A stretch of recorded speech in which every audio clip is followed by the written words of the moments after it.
ನವರೂಪ ತಾಳಿ ಬಂದಳೋ ಚಾಮುಂಡಿ ನವರಾತ್ರಿ ಪೂಜೆ ಪಡೆವಳೋ.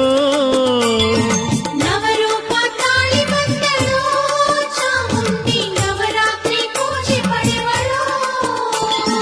ದಿನಕ್ಕೊಂದು ಅವತಾರ ತಳೆವಂಥ ಶ್ರೀಮಾತೆ ನಿನಗಿಂದು ಶರಣೆನ್ನುವೆ.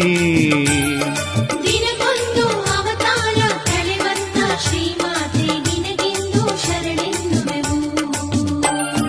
ನವರೂಪ ತಾಳಿ ಬಂದಳೋ ಚಾಮುಂಡಿ ನವರಾತ್ರಿ ಪೂಜೆ ಪಡೆವಳೋ. ನವರೂಪ ತಾಳಿ ಬಂದಳೋ ಚಾಮುಂಡಿ ನವರಾತ್ರಿ ಪೂಜೆ ಪಡೆವಳೋ. ದಿನಕ್ಕೊಂದು ಅವತಾರ ತಳೆವಂಥ ಶ್ರೀಮಾತೆ ನಿನಗಿಂದು ಶರಣೆನ್ನುವೆ.